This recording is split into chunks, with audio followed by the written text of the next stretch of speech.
Hello everyone, welcome back to our channel Arunodayam's Biology. Today we are going to learn about a Darwinism topic from Heredity chapter class 10 Biology. Heredity chapter lo Darwinism gurinchi chadukobothunam. First of all, who is Charles Darwin? Asal Charles Darwin evaru? Ante he is the scientist who proposed the theory of evolution in a clear-cut way. Actually, evolution was first proposed by Jean-Baptiste Lamarck. Already we have learnt in our last video.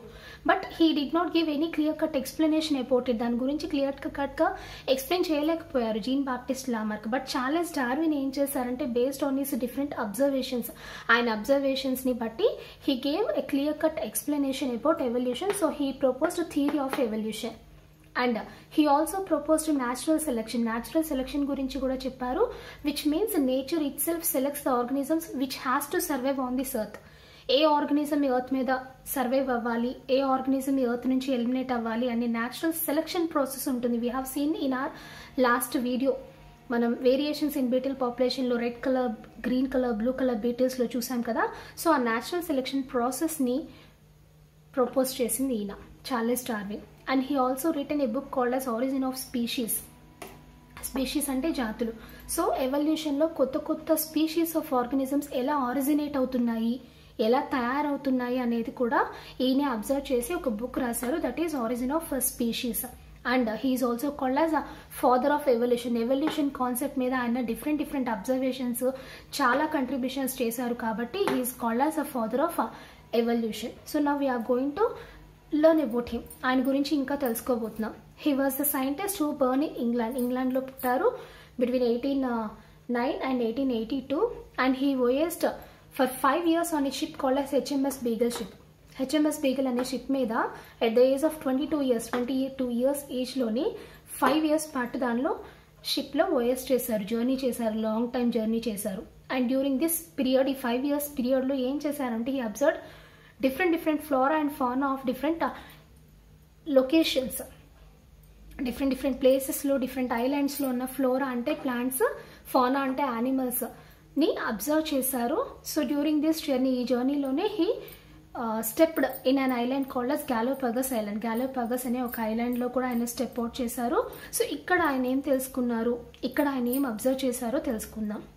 During his visit in Galapagos ఐలాండ్లో ఆయన visit చేసినప్పుడు he is observing both flora and fauna, plants and animals రెండింటిని observe చేస్తూ ఉన్నాడు. He observed finch బర్డ్స్ని observe చేశాడు. అక్కడ ఏంటి అంటే the beaks of finch birds are different. వాటిలో బీక్స్, ముక్కు చాలా డిఫరెంట్గా ఉంది అంట. సో ఆయన ఏం అబ్జర్వ్ చేశారు అంటే ఎట్ సమ్ పాయింట్ ఇన్ హిస్టరీలో maybe all these finch birds are alike. అన్ని ఫించ్ బర్డ్స్ కూడా ఒకేలాగా ఉండి ఉంటాయి. దే బీక్స్ ఆర్ ఆల్ సేమ్గా ఉండి ఉంటాయి. బట్ ఆఫ్టర్ సమ్ జనరేషన్స్, కొన్ని జనరేషన్స్ అయ్యే కొద్దీ ఏమైంది, దే సెపరేటెడ్. ఆ సేమ్ గ్యాలోపగస్ ఐలాండ్లోనే ఈ ఫించ్ బర్డ్స్ అన్ని సెపరేట్ అయిపోయి based on the availability of food or in which they are living. ఆ ఏరియాలో అవి ఉంటున్న ఏరియాలో అవైలబుల్గా ఉండే ఫుడ్ మెటీరియల్ని బట్టి some changes has taken place in their beaks. వాటి బీక్స్లో చిన్న చేంజెస్ జరిగాయి. Okay, based on the availability of food material, అక్కడ దొరుకుతున్న food material. For example juicy fruits తినే బర్డ్స్కి ఎలా ఉంటాయి, చాలా సాఫ్ట్గా ఉంటాయి బీక్స్.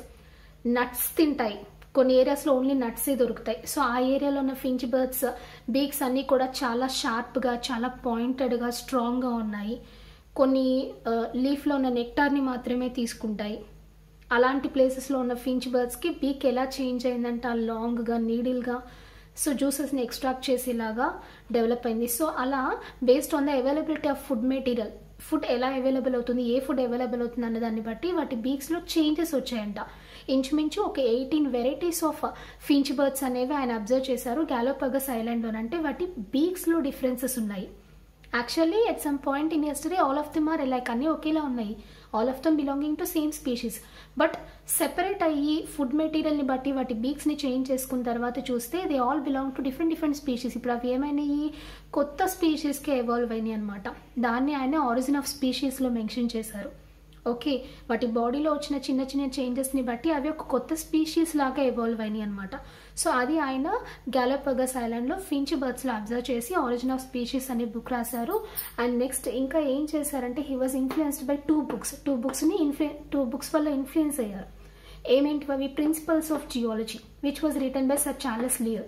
ప్రిన్సిపల్స్ ఆఫ్ జియాలజీ అనే ఒక బుక్ని సర్ చార్లెస్ లియర్ అని ఆయన రాశారు. సో ఈయన ఏం చెప్పారు అంటే geological changes occurs in a uniform rate. So ఈ ఎర్త్ మీద ఎలాంటి చేంజెస్ అయినా సరే యూనిఫామ్గా ఉంటాయి, చాలా స్లోగా జరుగుతూ ఉంటాయి, యూనిఫామ్గా ఒకేలా ఉంటాయి అని చెప్పారు sir Charles Lear. But Darwin ఏం చెప్పారు అంటే large changes occurs due to accumulation of small changes. ఈ ఎర్త్ మీద ఏ చేంజెస్ కూడా ఒకేసారి జరగవు, చిన్న చిన్న చేంజెస్ మెల్లమెల్లగా జరిగి అవన్నీ కూడా గ్రూప్గా ఫామ్ అయ్యి ఒక లార్జ్ చేంజ్ అనేది మనకి కనిపిస్తుంది అని చెప్పారు. Okay, he was influenced by a book called as principles of geology which was written by Charles Lyell. So but ఆయన జియాలజీలో చెప్పిన వేరియేషన్స్ని ఈయన యాక్సెప్ట్ చేయకుండా ఏం చెప్పారు, small changes contributes to larger changes అని చెప్పారు. He was also influenced by Malthus theory which was written by Malthus. ఎందులో రాశారు? an essay on the principles of population అనే బుక్ లో రాసిన మాల్థస్ థియరీని కూడా ఆయన ఇన్ఫ్లుయెన్స్ అయ్యారు.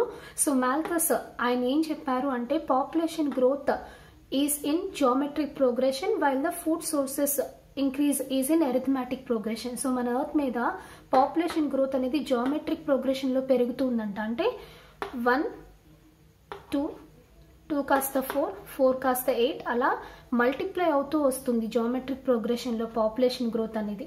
బట్ ఫుడ్ సోర్సెస్ వచ్చేసరికి అరిథమెటిక్ ప్రోగ్రెషన్లో ఇంక్రీజ్ అవుతుంది. అంటే 1, 2, 3, 4 అలా చాలా స్లోగా ఇంక్రీజ్ అవుతున్నాయి. అంటే ఒక పాయింట్ వచ్చేసరికి పాపులేషన్ గ్రోత్ అనేది చాలా ఫాస్ట్గా ఉంది, ఫుడ్ సోర్సెస్ అనేవి చాలా తక్కువగా ఉంటాయి. సో ఒక పాయింట్ వచ్చేసరికి మనకి ఫెమైన్స్, యుద్ధాలు, కరువులు, కాటకాలు అవన్నీ వచ్చే ఛాన్సెస్ ఉన్నాయి అని ఎవరు చెప్పారు?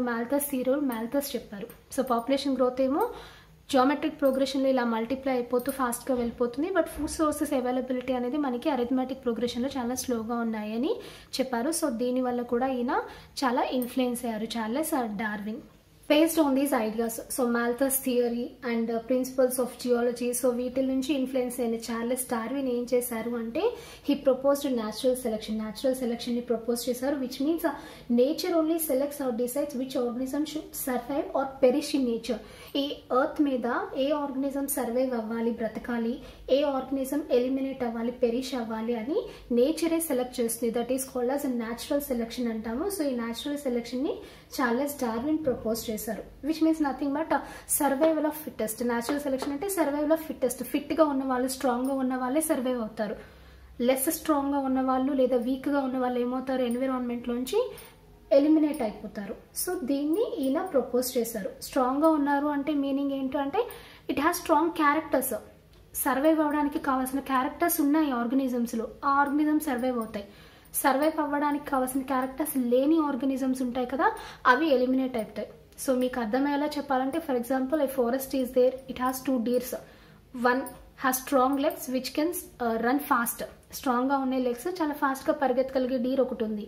And another deer is there which have very weak legs. చాలా వీక్గా ఉన్నాయి లెగ్స్, సో ఫాస్ట్గా పరిగెత్తలేని ఒక డీర్ ఉంది. సడన్గా ఎన్విరాన్మెంట్లోకి ఒక టైగర్ వచ్చింది అనుకోండి, ఏమవుతుంది?